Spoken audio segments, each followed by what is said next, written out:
Oh, yes, yes, I was gonna, yes. Right in here. Yeah, if we could do a little wipe. Oh, my, sprinkling myself Yeah, right all over. there.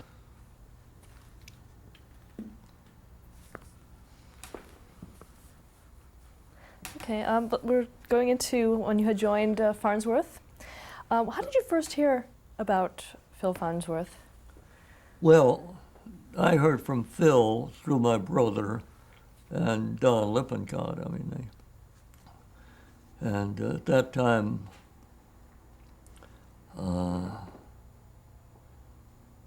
he was, well, he had a bad introduction as far as his age was concerned. That McCrugger, who was a banker, and the thing is that they never gave him credit.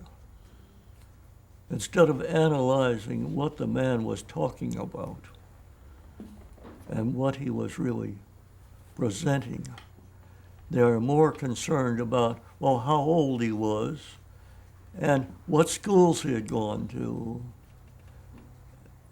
and all this. Well, to be an inventor, you don't learn these in schools because they come before the school.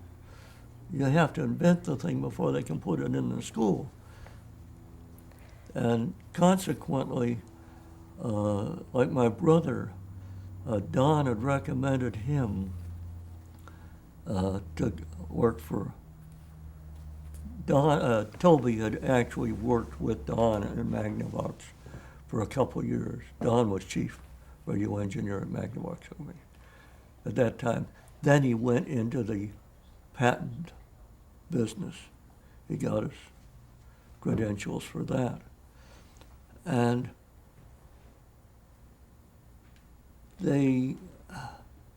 Don had talked to Phil, thought a lot of him, and he talked to Toby and introduced him. And so Toby and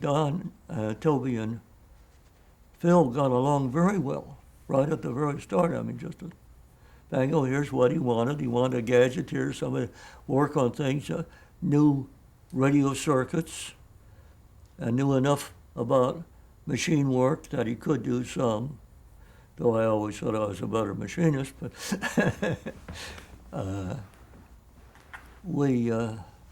because I did a lot more machine work than Toby did. Anyhow, what did they do? McCrugger interviews him, says, no, we don't need, he said, you to go to work there. We won't have, because what we need really is somebody that will direct this kid. That's how he referred to Phil Farnsworth, this kid in the right direction. And he said, so that's all right. So Tobe went back to Don. Don said, well, go down and see Phil, see what he says. Go directly to Phil, and he'll put you to work. And so that's what Tobe did. He went down to work for Phil. Okay, what year was that? That was in 27. Okay, and then you joined Farnsworth a year later. Yes. Okay, and when did you first meet Phil Farnsworth? That's when I first met him, was when I went to work there. On your first day? Huh? On your first day? Yeah.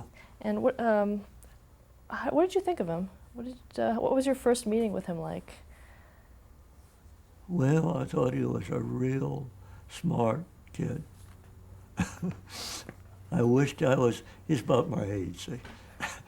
I wished I knew and could think as clear as he did about things. Was one thing about Phil that I don't care what anybody says. That man thoroughly, and I mean thoroughly, checked the subject before he got into it. In other words, when he got into it, he went clear through all the things. He didn't just brush over and try to cover up or make a showing or anything like that. He really wanted to find out what made things tick. And that just came out of him. I mean, and he wanted other people to learn too. He did not want to hold back. He wanted to teach other people too. Can you describe your first meeting with him? Well, we're down there on Green Street. I went up onto the second floor. And Tobe went back and got Phil and brought him out. Introduced me. And we got talking, and Phil got talking to me. Wanted to know what I was interested somewhat. And I told him, well, about the same thing Toby was interested in. And so he said, that'll do. It wasn't a very long introduction. How much did you know about what he was doing and what he was trying to do at that time? Well, I had to see what he was doing there to know what he was doing. I mean, there was nothing you could say right away. I mean, television, just saying, well, this is television he's working on. Well, what's that? Well, that's sending pictures over the air. That's all. It's as simple as that. But the thing was, it didn't, it was a media. It was like sound. Now I knew more about sound and recording of it, actually. I got into that. No, not, it was after that I got into recording, but not an awful lot. But the thing was, it was a case of you're working on ideas. When you're trying to invent things and come up with you look around to be sure. The main thing you're searching for is, with so many things and so many people, there are many, many times things have been thought of by many people simultaneously. They don't steal the things or anything like that. They just both come up to the same conclusion. And so that you have to be careful when you start thinking of things to find out if somebody else has thought of it too. So most of your time is spent trying to find out what someone else has done, like what you're trying to do, so you aren't going to duplicate the same thing and actually, for instance, run into a patent on it. So you will take and read patents on things that are right in your field. It isn't you're going to copy them. It's you don't want to go off on the same tangent they did, or you'll end up the same place they are, and so there's nothing gained. So if you're trying to work in the inventing field, you have to find out what they did and then see if there's another way of doing the same thing and not interfering with what they do. And you said that you were hired after a fire. Yeah. You were hired to clean up. How did that fire start? Do you Huh? know? Do you know how the fire started or anything about the fire that? I don't know for sure, but in a research lab and in those days, a lot of stuff like will be left on overnight purposely and sometimes unintentionally. So what it was, and once a fire starts like that, an arson inspector could probably run it down and trace it and show you where it first started. But there was no rumors at the time they needed some cash, so they burnt the place down. Like that, I'll say this much, it was very clear that way. I never heard anybody, any acquisition. And how much was destroyed? What did it do to hamper the research that had been going on up to that point? Well, there was a lot of stuff that was built, and see, this stuff was, you couldn't go out and buy it. It all had to be built there. And so there was, almost, I'd say 2 to 3 months of just catching up, just building it back to the way it was. Plus you had the other problem of, let's make it a little better this time. And you couldn't be sure, but the thing that I know that the fire set them back an awful lot, and set Phil personally back an awful lot, because there was stuff that he had directed to be built and how it was and all that. Well, then it was taking his time to go back and do that all over again. And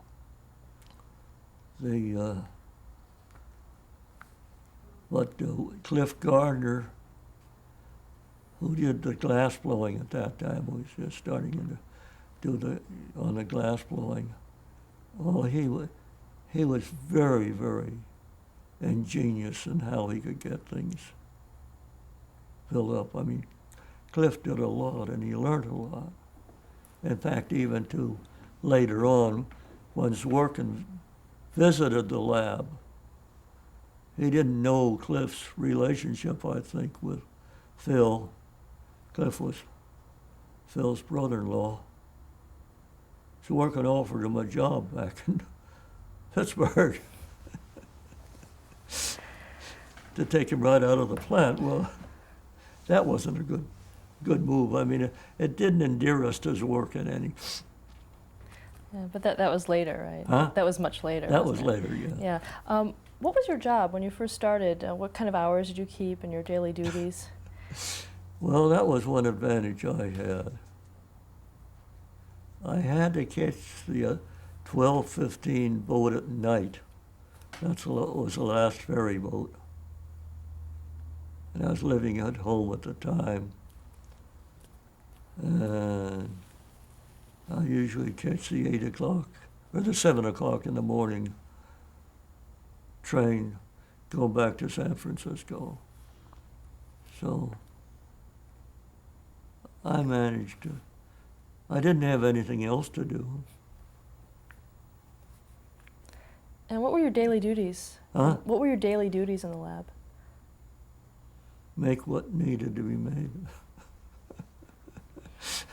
There was no daily duties. Sometimes I was drafting, sometimes I was doing machine work, and sometimes I was doing wiring, sometimes I was just cleaning up stuff. Were you paid well? Huh? Were you paid well? No, that's why well, I thought so. See, I'm unfortunate I can't, it's haunted me all my life. I can't come up with how you can evaluate a job. In other words, and especially a research job. Say if you, like I did in one case, I worked for almost 3 months on a project. Then we found out it wasn't any good. Well, it wasn't worth anything then. So should I devote all my time that I put in? Or should I say, no, you gotta pay me because I had to eat? So you can't, it's very difficult to do it. And one thing I will say, though, that these bankers would come down to Phil and say there's no more money, shut the place down, and Phil sometimes would have some money to pay us with, and sometimes he wouldn't, so we'd just keep on working anyhow, because he knew they were selling stock. And when they sold the stock, they had some money to keep on going, and they could give some back to Phil for payroll. And can you describe the lab? Okay. Okay, picking up where we left off, I'd ask you to Right. describe the lab as you remember it. Well, the lab was in the back section of the second floor at 202 Green Street. And it faced on Green Street. There was a small entrance that came up where the stairs came up, and a small room for the entrance.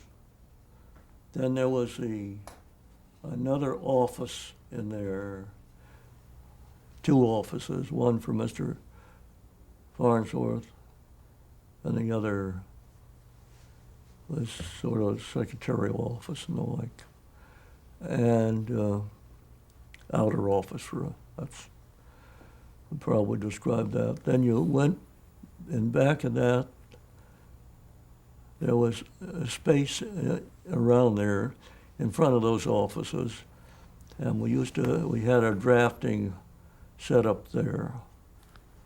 And then you could go out through there, you went straight to the hillside, and it was sort of the machine shop. We had a lathe in there, drill press, and a bandsaw, and a grinder. The grinder I remember very well because I broke a wheel in it one day, grinding wheel. Then there was a petition across going back. That'd be turning to your right and going back. There was a petition across there, and that space, a pretty good sized space, was for the glass blowing lab. And also we had the vacuum pumps there and the like. Then you came around and there was a petition, rather small, and we had some batteries there and there. Then we had a room, rather small. It was probably an 8 by 8 by maybe 15 feet long. That was made out of copper for shielding purposes. And that's where we had the television amplifier. And next to that was a little a petition there. Excuse me. And it, let's see, there was one restroom there, and then over on the other side, extreme side of the building next to the hill, was another restroom there. There's the two little restrooms, which were adequate, especially there weren't that many people. And then we had the place where we kept our supplies, a room in there. So that was about all there was to it. What was the name of the company at the time? The name of the company? What it was called? The name of the company was Crocker Bishop Laboratories. Okay, and you said Phil had his own office. Did he spend a lot of time in his office, or was he mostly in the lab? He spent quite a bit of time in his office. He did a lot of reading, a tremendous amount of reading. And also, he did a lot of plain just thinking. I mean, you could tell, but he never minded being interrupted. In other words, he never was one of these persons to shoo you off, because he would actually almost welcome you to come in and talk, especially if it was on the subject he was working on. And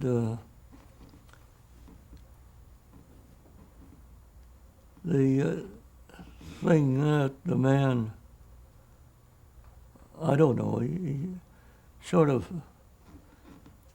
when you talked about something, like if you said, like one day I was talking about this deal I mentioned of more research and reading further up, where I could get something, and he said, well, why don't you try the Mechanics Institute? And so he got me passes for the Mechanics Institute and would send me down there, and I may spend all afternoon down there just browsing through the books. Excuse me. Did you always know what he was working on? Did he was Huh? he always very open about what he was working on at the time? Did you always know what he was working on any given day, or? Oh, as a general rule, yes. I mean, you were usually brought right into it. I mean, constantly. I mean, whatever the problems were, to me, I felt very, very free to ask him very blunt questions about things. In other words, how practical it was or something like that, which to an inventor is rather blunt.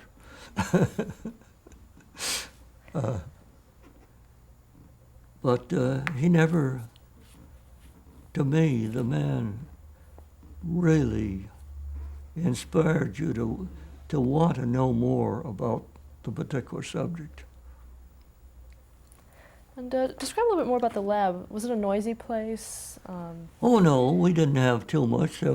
I probably made more noise than anybody else in the machine shop because of the sawing and turning of stuff. The lathe we had gone through the fire. And worse than that, the electricians that came in and put in some of the conduit decided the lathe was a good thing to bend conduit on. And the punk little kid was telling me, get away from that thing.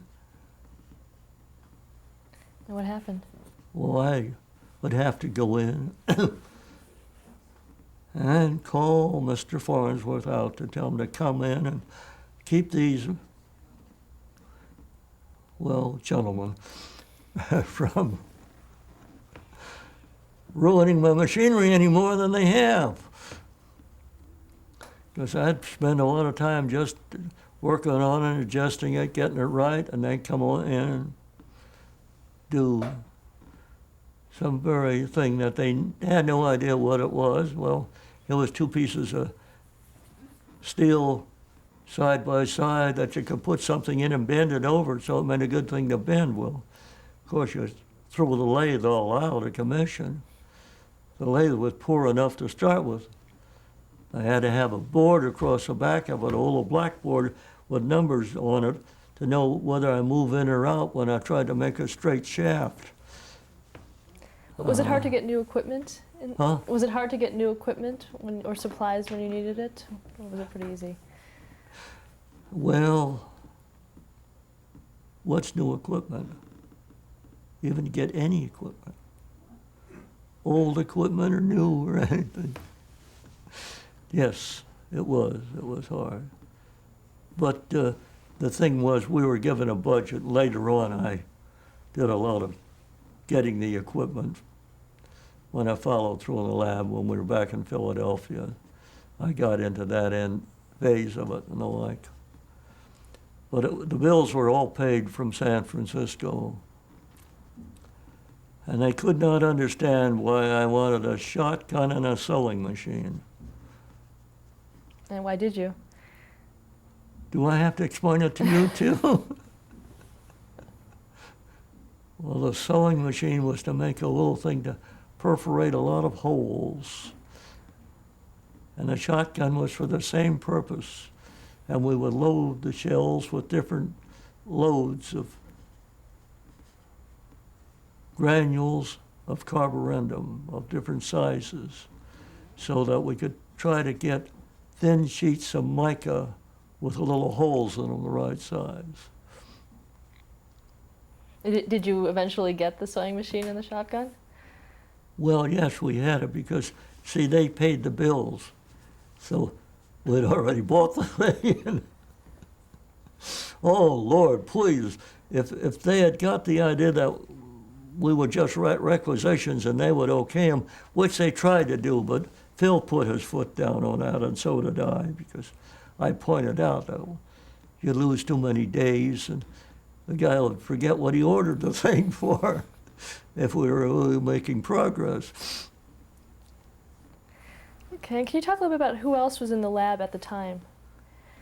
Some of the other people Well, when it got to be the names, I mean, Archie Brawley was there for a while, and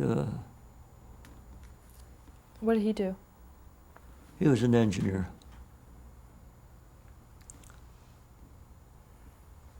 Electronics. And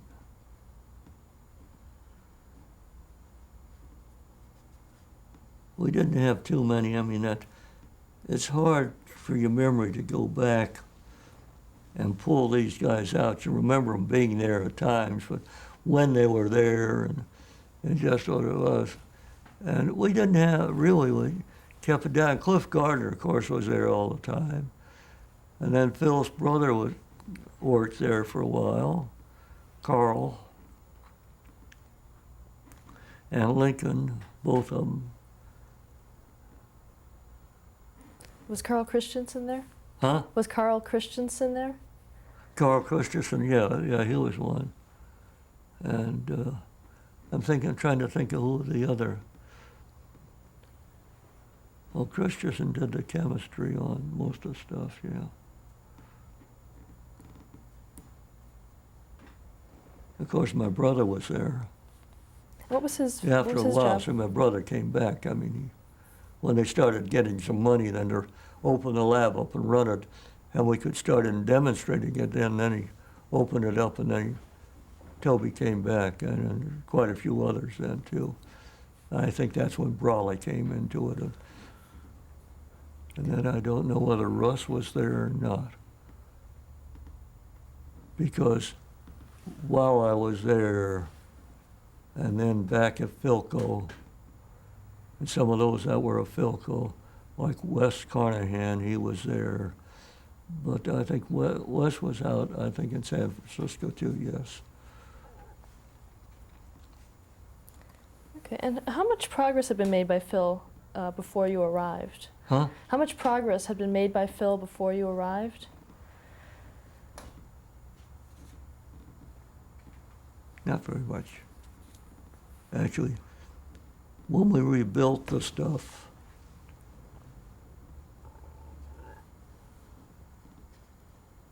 when was the demonstration for United Artists? Do you have that?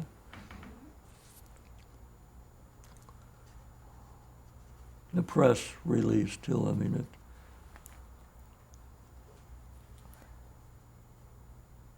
we did an awful lot in a very few months there, and then we went barren for some time. It was hard to actually pick out when, just going back, because you remember what was done, but what was the data? It's too hard for me to tie in there.